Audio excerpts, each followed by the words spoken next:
everybody for attending. Really appreciate your time. I'm really excited to have Rita Zamora with us today.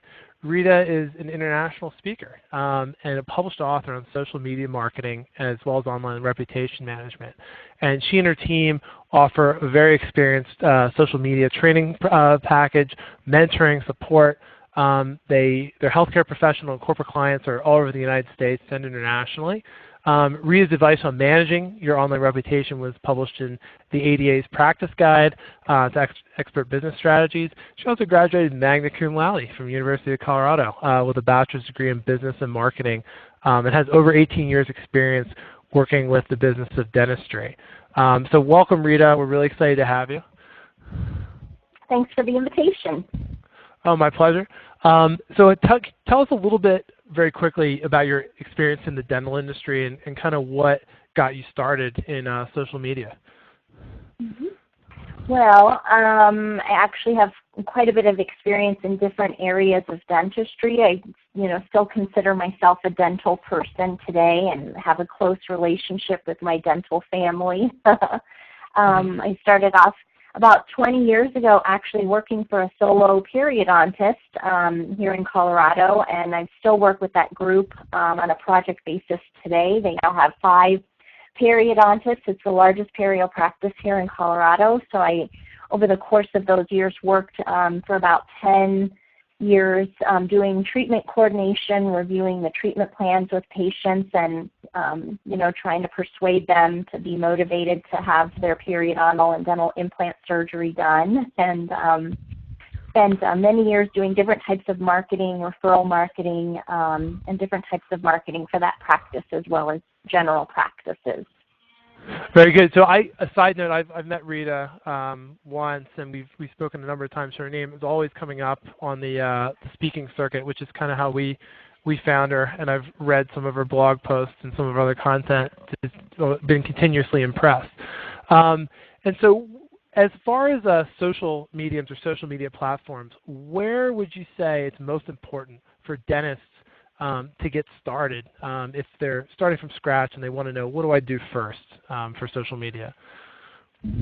Well, the first place to get started and the 2 most important platforms, in my opinion, are Facebook, a business page, and a Google+. And you're careful to mention business page. You should not be using your personal Facebook page for interacting with patients, right? Correct. It's just a slippery slope and kind of can blur the professional relationship, the caregiver, provider, patient relationship that you have with your patients. So I agree. So Google+, Facebook is obvious, and we'll get more into that. But Google+ seems like a bit of a ghost town. How would you recommend that practices use Google+? What should they be doing on a regular basis on Google+?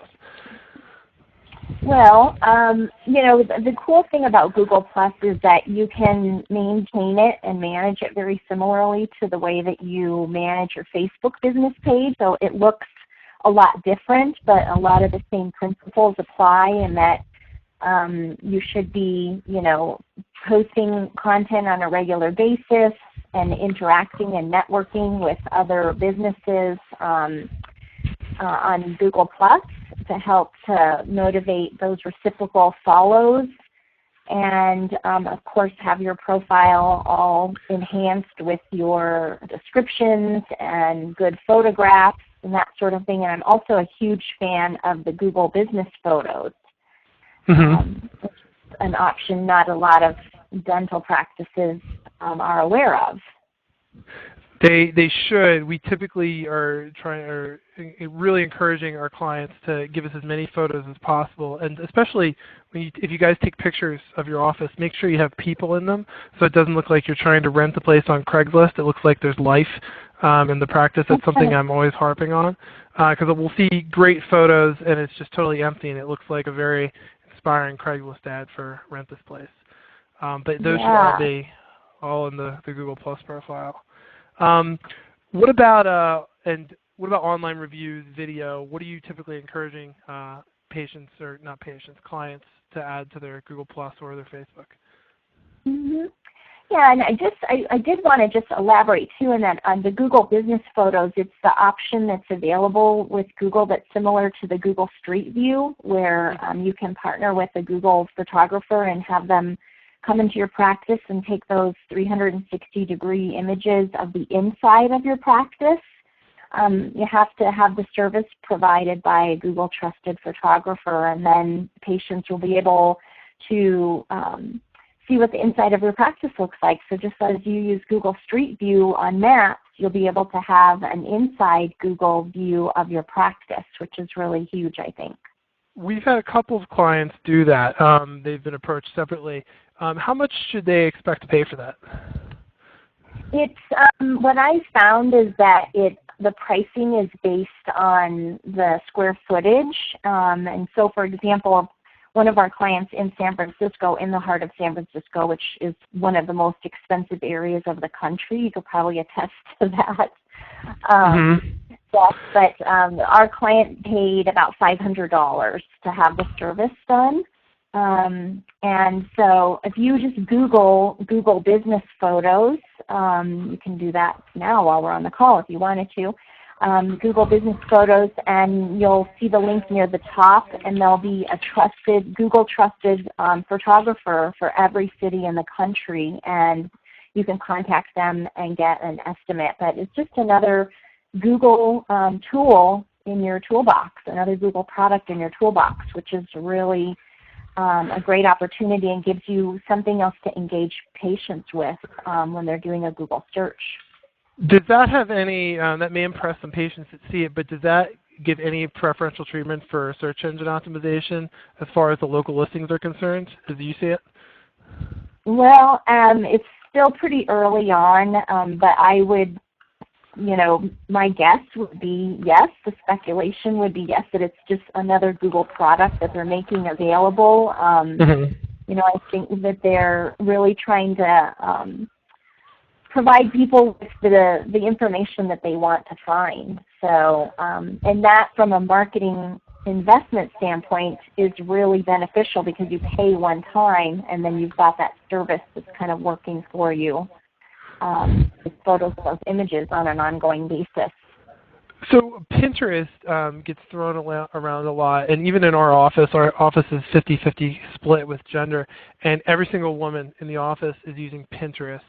And none of the guys have even bothered to create an account yet. And that's the target market, women, for most dental practices. Do you have any recommendations or thoughts on how practices can use Pinterest? Yeah, well, I think, the majority of the time we tend to focus with our clients on Facebook and Google Plus first, and really, try to motivate practices to focus on maximizing the potential of those two platforms. And I'm not opposed to using Pinterest. I think the most important platforms, Facebook, Google+, maximize the potential of those. And then if you have time and resources left to dedicate to Pinterest, and if that's a particular interest to the social media manager in your practice, there's certainly no harm in moving forward with it, and it's got its own sets of benefits available. But the one thing that's lacking is there's, of course, no place for people to leave reviews. And reviews are so important aside from social media. I mean, that's really what is helping patients to make the decision to come in and see our practices. Well, not only that, it's affecting the algorithm, which determines where you're placed. So if having no reviews or some reviews can affect whether or not you're in the bottom of the local listings that appear in Google, or even on there at all, or at the top. So it's not only convincing people once they see it, but getting you there in the first place. So you kind of touched on this a little bit with a social media manager.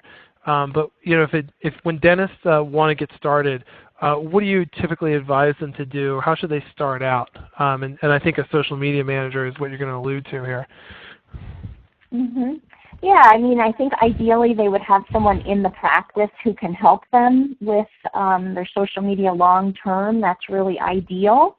It's what a lot of practices are doing. It's generally falling on the office manager's plate, is what we find, and sometimes that's welcomed, and sometimes it's not so much. But there's also hygienists that are helping with social media for a lot of practices. Sometimes it's a hygienist or a treatment coordinator, and sometimes it's the doctor who just really has an interest in social media, and they want to,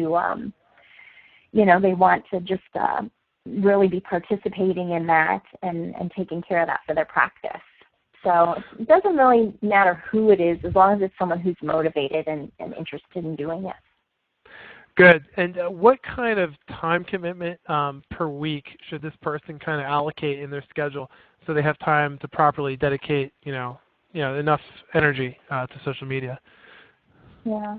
And it depends on how many social media platforms the practice has going. If they are a small practice and they just have a Facebook business page and maybe a Google Plus profile or Google Plus page, it may be only an hour or so a week. But as you start to add more social media platforms and start to get a little bit more sophisticated with what you're doing, if you start adding in Facebook ad campaigns and doing sponsored posts on a regular basis, which I recommend, it's going to take more time. So it just depends on how big your practice is, how many social media platforms you have, and how sophisticated your social media activities are. Okay, but roughly you think an hour or so is a good metric for most practices. That's the absolute minimum. Ah, yeah. Okay. So quick question from Hugo Delgado. What about Instagram? I think he's referring to when I made the comment about Pinterest. Should dentists have an Instagram account? Yeah, I think that they could.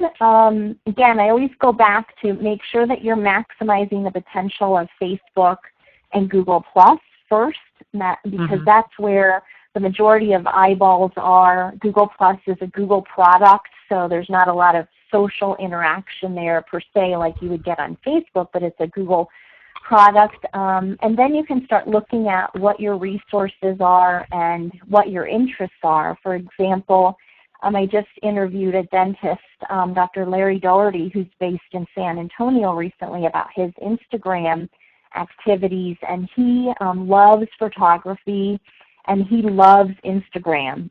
So for him, I mean, that's sort of a platform he just keeps kind of migrating towards because he's really interested in that. And so for him, it's going to be more interesting than Pinterest or Twitter or maybe even Facebook, because he just loves that platform. So he's going to have better results and success there, just as if somebody said, I really love LinkedIn, and that's the place that I want to spend my time. So you kind of have to look, once you get to the point where you've leveraged Facebook and Google Plus, at what your interests are and your resources. So basically the low-hanging fruit is definitely Facebook and Google Plus, if we can beat a dead horse here. And then it comes down to whatever you're passionate about, whatever you're going to be most interested about, because you want people to develop these good habits and keep posting content and engage their audience, right? Yeah. Okay, perfect. So what kind of goals should dentists be setting for social media? Let's get on to the next slide here. Do we want to get new patients? Is this purely to communicate and build our brand with existing patients? What should the goals be, and how should they be measured? Well, I think the majority of practices are on social media to attract new patients, and I've certainly spoken with other practices who say, we want to just keep in touch with patients, or build our brand and get additional exposure in the community and network with other businesses in the community. But the majority of the time, it's to get new patients. And how should success be measured? How are we going to track that? Because we have a lot of difficulty, depending on the practice, even when we're doing SEO, figuring out where patients heard about them, because sometimes it's multiple different channels. They may have heard about us from a friend and then gone to see reviews and then forgot about it for a while and then Googled for a particular dentist or a dental procedure and then, oh yeah, Dr. Smith. and sometimes it really depends on how well the front desk asks the right questions about how they found us. So how would you advise dentists to track how well their social media is doing? What should the front desk be asking, or what should the dentist be asking? Mm-hmm.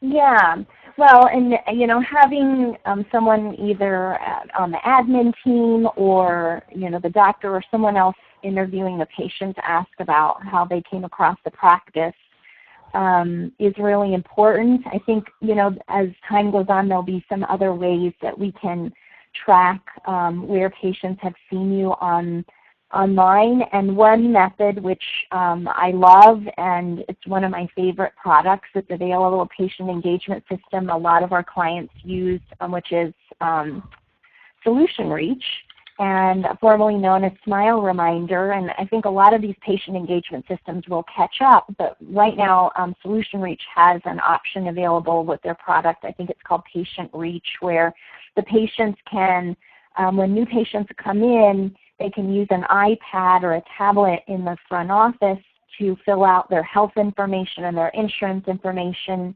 And you can also customize those forms to begin doing some marketing tracking. So you could say, in addition to saying, who can we thank for referring you, you could say, have you seen our practice on, and there would be a series of radio buttons or check boxes, for example, for patients to just, in a matter of seconds, click on, I've seen your Facebook page, seen your Google reviews, I saw your Yelp account, saw your YouTube videos, saw your website.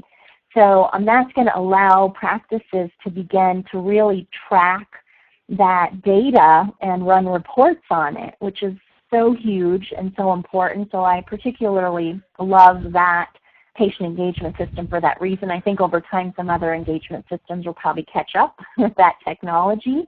So but, they're just kind of asking, did you see us on Facebook, rather than what is your Facebook username, or really authenticating the user through Facebook's platform, or are they? How deep are they getting? Is it just kind of an awareness thing, like did you see our Facebook page, or are they actually linking to the person's account on Facebook?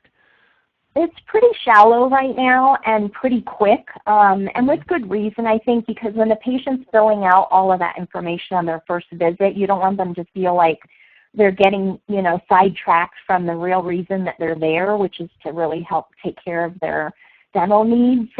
So, the majority focuses on getting their patient information, their insurance information, that sort of thing, and then this is just literally something they can click a few buttons on and just in a matter of seconds say, here's these radio buttons, yes, I saw your Google reviews, your Facebook page, your Twitter account, or they may just click one of those buttons, yeah, I saw your Google reviews and I became a patient. So it's something that's really quick for them to get through, so it's not a distraction and not taking away from their first visit experience. That at least gives you some kind of metric that you can kind of compare month over month to see if what you're doing is having any impact, or something's having an impact rather, on your social media pickups. And even if you don't have Solution Reach, you could probably add that to your new patient forms, and maybe plug it into a spreadsheet or something manually. That's an interesting feature of Solution Reach. I haven't disrecommended Solution Reach, but I've been hesitant to recommend them because I think they have 2-year contracts, which is kind of a long time, especially when you have other products like Lighthouse or Yappy that don't have any contracts. You feel it's not really a concern. They've been great with all your customers? They have, I'm not aware that they have a 2-year contract available, so I can't say for sure, but they've been around for a long time and they're great. So, and just to be fair, also I can tell you I have a client who uses Dentrix for their management software, and they're being fitted for a similar solution where they can start collecting that information from patients as they come in. So people are already catching up here. Yeah, they are. And so I would ask you guys, to contact these providers, whether it's, Lighthouse or Practice Mojo or what have you, and tell them that you want that technology, because a lot of these providers are willing to, step up and keep up with the options that are available there. And that's just helping to meet the market need that so many practices have with, tracking the marketing. Very good. And a couple comments from the from the viewers, Lighthouse has a contract, according to Neil, which is news to me. I did not know that. They were acquired by Yodel, which has a mixed reputation for dentists. So that perhaps that policy has changed. Practice Mojo, Jen mentioned, has no contract or setup fees, which is true. And we do have a couple. Should have mentioned Practice Mojo too, because we have a couple clients who use them who are happy. I haven't heard any negative complaints about them either. But those are all good options for you guys to. Neil says this is from yesterday, so that's better info than I have. These are all good options for you guys to consider. We have clients using all of these platforms, and some of our clients are happy on all of them. So these are all things that should be considered. Let's go back to my notes here. Next slide. So the what can you do to inspire our viewers here? What kind of success stories can you share? Has social media really turned a practice around? What can you tell some of our viewers who are a little hesitant or not sure if this is worth their time to inspire them to get going? Mm-hmm. Well, I mean, I think we see small successes that turn into big successes over time just about every day. And I'll give you a couple of examples with some of our shining star clients, which are not the usual suspects. There's a couple of practices that we work with. One's an endodontic practice, and another one's an oral surgeon that and these are practices where people would say, what could they be posting on social media, or what would they possibly have to share, or why would they want long-term relationships with their patients because they're specialists. And they're two practices that we've actually just interviewed recently for an article, and both of them have said that they've received more referrals over the past months and years since they've been using social media than they ever have in the past. And so it's definitely having an impact on the new patients that they're seeing in their practice. Mm-hmm. And, so we hear from practices all the time that for something as small, even as a patient coming in saying, I found you on my insurance options, my insurance company, and then I went to visit your Yelp to see what people were saying about you there. And then I went to your Facebook, and I liked the photos that you had of your, in the one case it was a father-son practice, and the patient said they specifically became a new patient because of some of their photos of the father-son dental team on their Facebook. So, patients are looking at those reviews on Facebook, on Google, on the different review sites, and they're looking at the photographs that people have of themselves. So hopefully you've got some good photos and not generic or filler content on your social media. Those types of things can really help people, when they're weighing the decision on whether or not you're going to be a good fit for them or not. You're definitely speaking my language, and I really harp on that with some of our clients too. And I've even forced my dad, who's sometimes rather recalcitrant for doing this kind of stuff, to do it. And one of the examples that I always like to show skeptical clients is I forced my dad to record this little video, if I can get this into the frame here. Where is he? There he is. And he, when I sat him down and made him record this, he was like, nobody cares. Nobody's going to watch this. But people have. This is on YouTube, and you can see, if we scroll down, 365 people have viewed this video at some point. Awesome. Some of these have probably become patients. You can do the same thing. And there's lots of different, some of the things that we tell people to post on social media, I just want to get your feedback on this, is just anything that makes them kind of stand out or remind them why they're unique. Even things as little as birthdays or work anniversaries for their staff, birth announcements if a staff is pregnant or expecting a baby, or the doctor just had a baby. Any kind of mission trips to Latin America or other third world countries where they're doing volunteer work, any charity events, or even at continuing education. I ran into a client at a meeting in New York last week and made him take a picture of him, attending, the CE stuff, so patients would be aware that he's still expanding his knowledge of dentistry to their benefit. Are those good ideas? Is there anything else I missed? No, those are great ideas. And sometimes, we encourage our practices to brainstorm with their team on a regular basis. So if you have the staff meetings that you have scheduled regularly, don't let one person feel overwhelmed by coming up with ideas.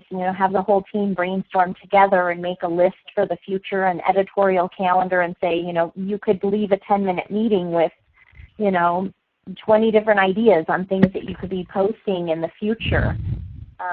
So I think that's another time saver as well.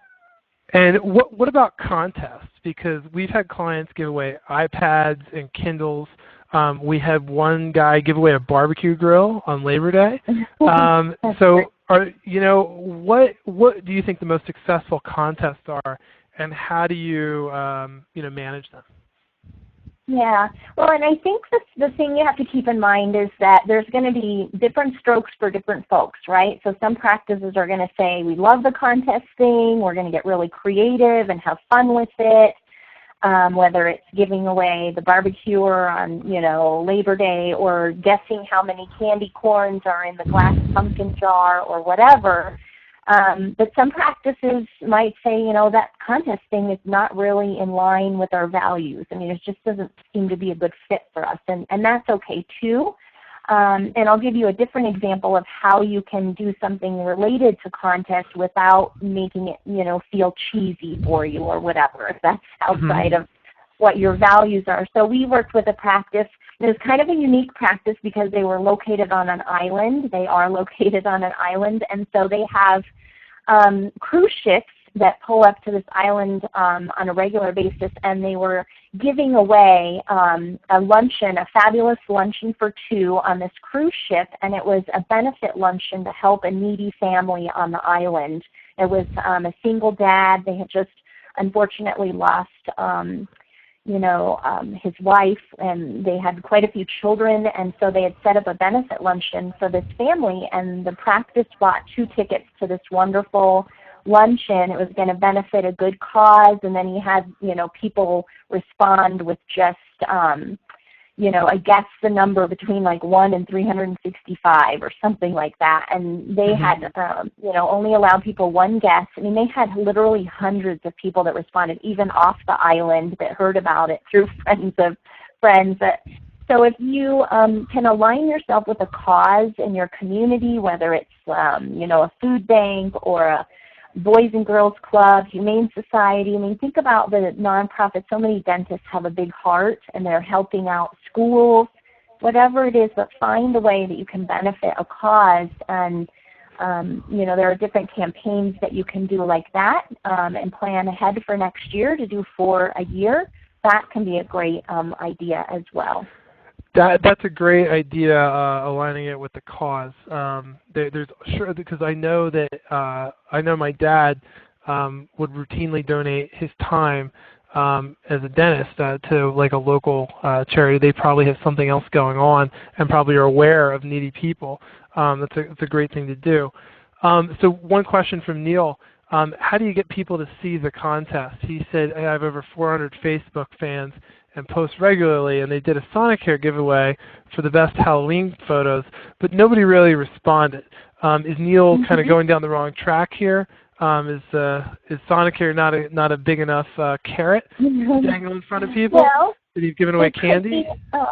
Could be another number of things, and maybe you can type in, Neil, and let us know if you did a sponsored post for that, if you actually put a couple of dollars behind that for an ad or sponsored post. Yes, it was. Yes, it was sponsored. Okay, so then we look at things like maybe it was the Sonicare that wasn't very exciting for people, or maybe it was the timing, or maybe it was the first time that you did that. So we've got some practices, and they try to throw a couple of different, contest noodles on the wall, and sometimes they stick and sometimes they don't. It may be that, you might have to try a different sort of a campaign, and you really have to try and keep it super simple as well. And so, just a campaign as easy as saying, guess the number of, candies in the jar, or the number of floss packets in our bowl, or whatever, for a $10 Starbucks gift card has gone over incredibly well for some of our practices. And also sometimes, I don't know if you sponsor the post just for your 400 fans or if you did it for a larger zip code, but there's a way, of course, that you can sponsor the post just for people who like your page. And sometimes that can really help you with your results as well, because if you're doing a contest for like an entire zip code or city, they may say, well, I don't even know who this practice is, and not necessarily be as motivated. So there could be a number of different things, but I encourage you to, just stick with it and try and change out one or two of those things the next time you try and run another campaign. Okay, very good. Thank you. So now that we've inspired people with some good ideas, let's try to maybe talk somebody off the ledge who's about to make a mistake. What kind of horror stories can you share with us, or what's the worst type of mistakes that you're seeing people do?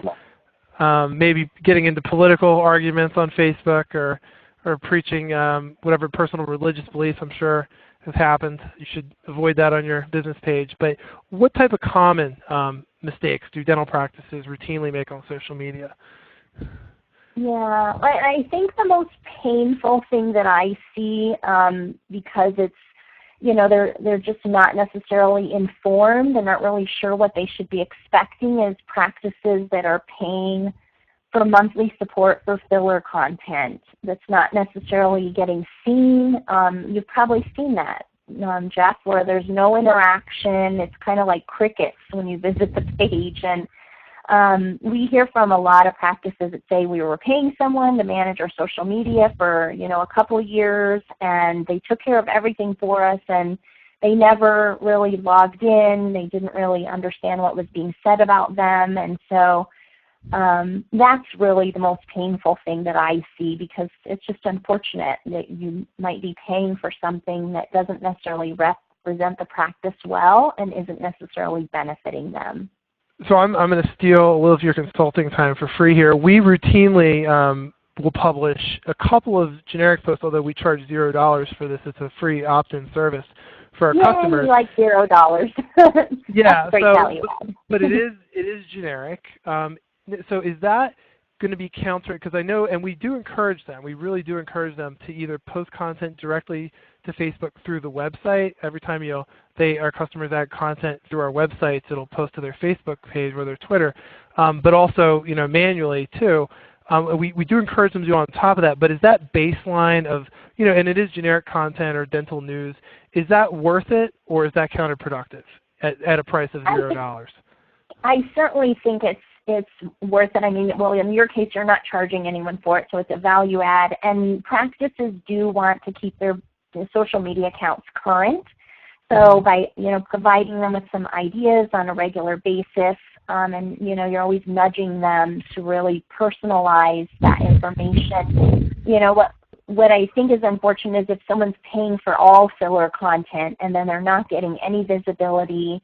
And now Facebook's algorithms have changed even in the last year, even in the last 6 months, and it's become more challenging to get your content shown in the news feed unless people are responding to it. And it has to be interesting in some way, and largely that content is photos of the practice, or setting up some kind of a campaign where you're helping a cause, or doing some sort of a contest that's really engaging people. And it could even be as simple as, like, here's something, maybe you haven't been in dentistry this long, Jeff, because you seem younger too. I don't know. Oh, thank you. Your dad would probably recall that he would say, there was a time when we used to mail greeting cards to our patients. Like, we would mail out holiday cards for all of our patients. Did you ever hear about that, Jeff? Oh, yeah, I can remember my dad doing that and being forced to lick envelopes as a youngster. When I was little, I would have random ad hoc jobs to help my dad's office out, and I guess I still do. Nothing's really changed. He's still doing ad hoc jobs for my dad now through marketing. So I can remember doing Christmas cards. Yeah. And you can actually, we've been testing this with a couple of our clients, and it's certainly something you don't want to overdo. But we spent about $10 for one of our clients to just send a Thanksgiving greeting out to their patients that had liked their page and their friends, and they had some really great comments from that and a bunch of likes, and people really found that unique. You know, they were like, oh, my dentist, you know, made sure they got this holiday greeting across to us. So, you know, it's much cheaper than even sending a couple of greeting cards, because now the stamps have gotten so expensive, and this is a way where people can engage and interact with you and becomes a part of your profile. So even something as simple as that is personalizing your practice a little bit more than just, you know, posting filler content when nobody's seeing it. And a lot easier too. I know, like I'm trying to show my age a bit, but I'm 34, and when I get physical mail, I'm just kind of like, why? What am I supposed to do with this? I really detest getting things in the mail. Question from Blake Jones: is there a good Facebook page that we can view? What's a great Facebook page that we could bring up now that you think is just awesome that we could show everybody? Let's see. Well, I'm going to go ahead and mention a Facebook page of someone that I interviewed for my article that's coming up, just because I've gotten their permission, and since we're recording this, I don't want to put someone on the spot without getting their permission first, and I'll think of someone else as well. But so if you Google or you Facebook Jeff Chico Oral Surgery, they're a unique practice because, again, it's an oral surgery specialty, but general dentists can get a good idea of, you know, what makes for some really great content. So these guys have a mixture of clinical and personalized. So you can see here, yeah, they've got some great reviews on there, which is awesome. And their social media platform has really even only been up a couple of months. But they've got pictures of their team members, different logos to attract attention about their dental insurance expiring. Yeah, it's a good topical post. Yeah, absolutely. And, you know, they've got some clinical stuff in there too, you know, but Dr. Barnes, you know, he loves his clinical stuff. And here's a good example of their practice is located in Chico, California, so they have a college, a university. If you scroll back up again, Jeff, you can show that. And it's where the red logo is. Scroll down just a bit more. It's where the logo is for the college. This thing? To the right. It'll be in the news feed, on their timeline, I should say. I see, yeah. Right there, yeah. And so this was a campaign that we ran, and, you know, didn't cost more than $20, if that. And 64 we likes? went through and, yeah, and so this is just something they offer to their students. They do a lot of wisdom tooth removal, and if you see right below that post as well, you'll see some photographs of the doctor and team, and they just have a good balance of personalization, and they still have some clinical stuff in there as well, you know, because obviously that's what they do, their surgical practice. I'll tell you what, if you can get a link posted on the college's website, those are usually authoritative domains that would make a nice link back to your website, just from a purely SEO play. That's kind of interesting to me from that perspective. Yeah. So let's get back. So so we can open it up to questions, and while we're doing that, I want to pick your brain about Nextdoor. Are you familiar with Nextdoor.com at all? I have heard of them, yes. So my wife is on here religiously, and I've shared this with some of our clients too. But it's basically like Facebook for your neighborhood, and there's not. It's still kind of awkward for businesses to get formally involved. But I see these, you know, what I keep referring to as review or referral contests happening all the time, and there's a section for dentists in there. And I think I know what you're going to say, because it's probably similar to. The same thing could probably be applied to Facebook groups, but here's an example where, you know, this guy's dentist is retiring and he wants to find a new dentist. Who do you guys recommend? And a bunch of people chime in. And there's another one here with Allison Crabtree, who moved to my neighborhood, and 20 people have recommended what dentist they should go to. And she's new, and she's a family. There's at least 2 of them. She says Lee, and they have an immediate problem. They have a root canal and need attention. So you're getting 2 patients here for one, but there's this contest going on, and somebody's going to win.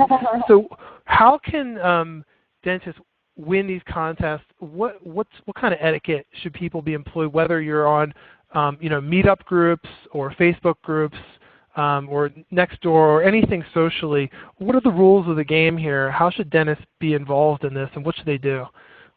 And by contest, you mean like who's actually going to win that person? Yeah, not really a formal contest. Basically, all these patients have submitted their dentist as an entrant into the contest that Allison Crabtree will pick the winner, because that's who she'll go to for the dentist. Yeah.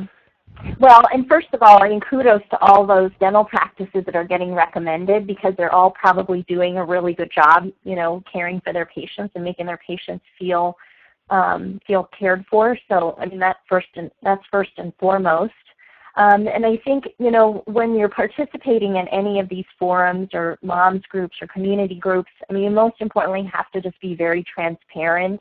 So if it's someone from the dental team that's participating on there, you have to say, I'm biased because I work for this practice, or I'm biased because I am a dentist, or whatever, because people will find out eventually, and that sincerity really can come through and work to your benefit, or if you just try and kind of slide in there and be sly about it, then it may not necessarily go over as well. So just being sincere, transparent, and authentic is going to get you everywhere these days.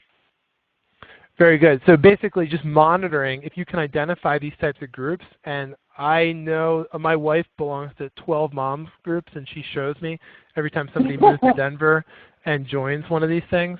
So looking for moms groups on Facebook or Meetup, or joining your local Nextdoor, and just being aware of these and checking in once in a while, and then following Rita's advice, or having one of your staff post, and again, being upfront and honest and admitting your bias. That may go a long way. What other questions do you guys have for Rita? We still have about 15 minutes left. We can pick her brain. While we're waiting for that, let's bring back the thing. Let's make sure people can get a hold of you. Let's bring this thing a little back here. And this is Rita's contact information if you want to get a hold of Rita offline. Do you guys have any more questions for Rita? What is a good post from Blake Jones? What makes a good post on Facebook? Well, let's see. I think, first and foremost is, as we've mentioned, having some photographs of you and your team. If you're camera shy, which I did work with a dentist who said, I really don't want to have my photo taken. I don't like photos in real life, so I don't want photos on Facebook about me. Then we do some research on what your hobbies and interests are. For example, like this particular dentist was really into gardening, and he said his best friend was his dog Bernie. So we had him take a picture of his fall harvest. He had this amazing garden, and we put Bernie in the center of the picture, his Bernese mountain dog, and patients loved that. And it shared a little bit of his personality and the fact that he loved dogs. That's one thing, but I also don't want you guys to forget that you all probably have procedures that you want to do more of. And so it doesn't mean that you can't be posting about clinical things. You just have to be more strategic about it and think ahead. So if you are a 6-month smiles provider and you want to be known for 6-month smiles in the community, make sure that you're sharing about that on a regular basis. Or if you want to be known for dental implants, and that's one of your specialties, just like we saw in Chico Oral Surgery and Dr. Barnes' page, don't avoid that entirely. You don't want to overdo it with too much clinical stuff, but really begin to build your expertise by planning ahead what it is that you're going to be sharing on a regular basis. You can even say, looking ahead at 2015, we want to make sure we're reminding people regularly about our referral program. We want to remind people that we work with, different insurance plans if that's applicable. And, remind them about these specific specialties or procedures we're looking for.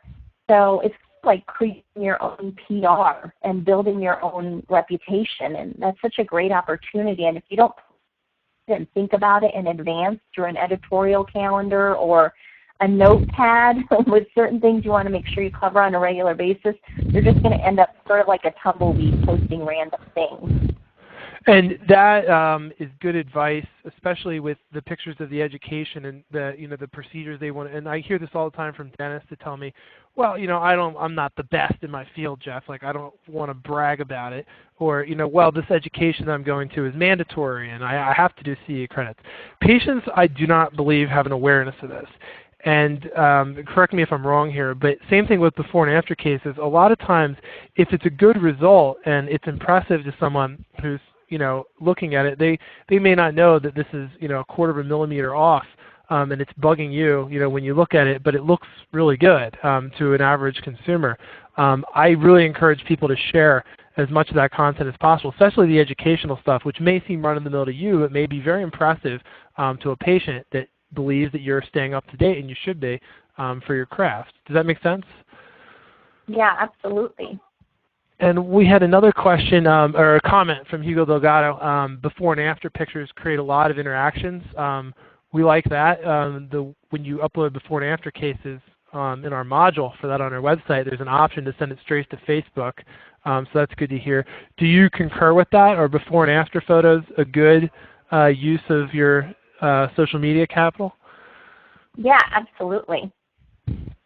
Definitely. And again, it's just creating a good mixture of everything. So if your page is filled with nothing but before and after photos, which I have seen, you don't give people something to, create some emotional connection with, because you can start building trust with people before they've even met you, and they get to see a little bit of your human side or what they can expect when they come in to see you.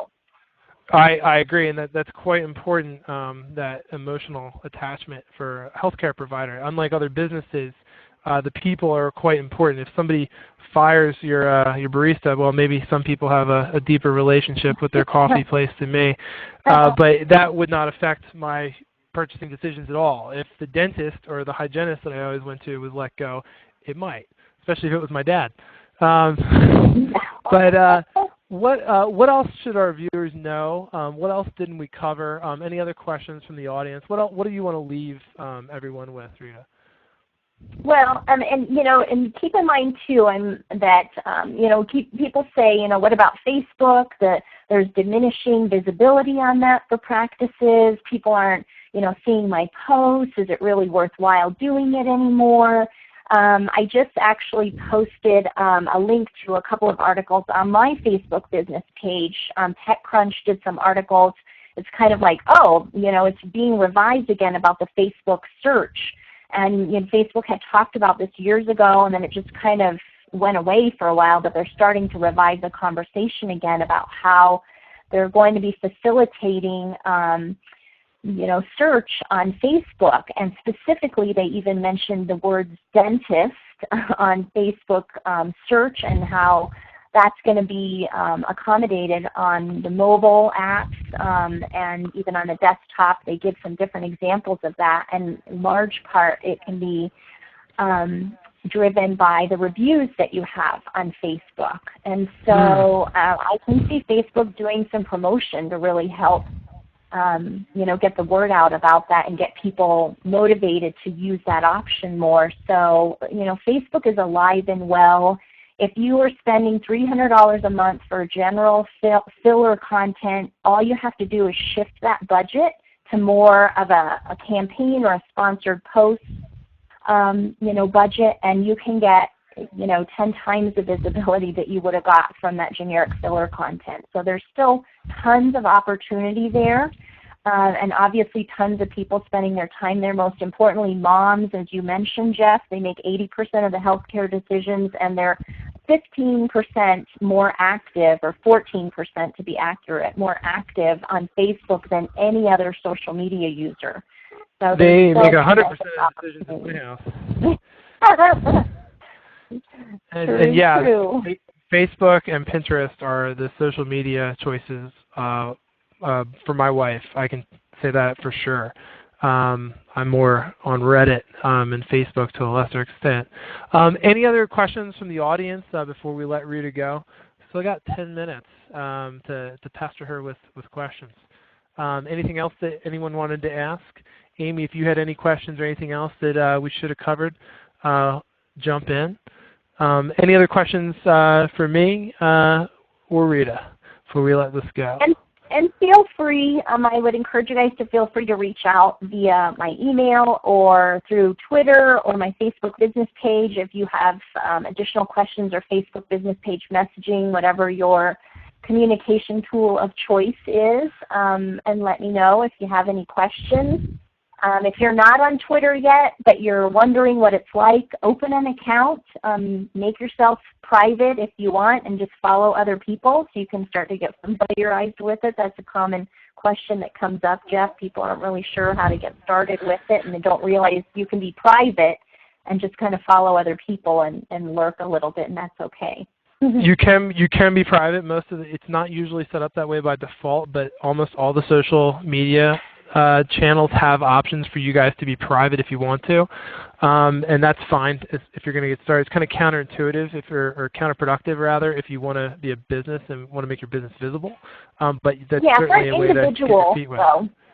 An individual, just to kind of get an idea of how it works.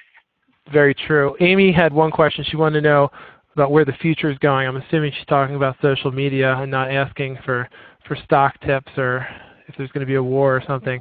Where do you see social media evolving to, and what should people kind of do to skate towards where the puck is going to be?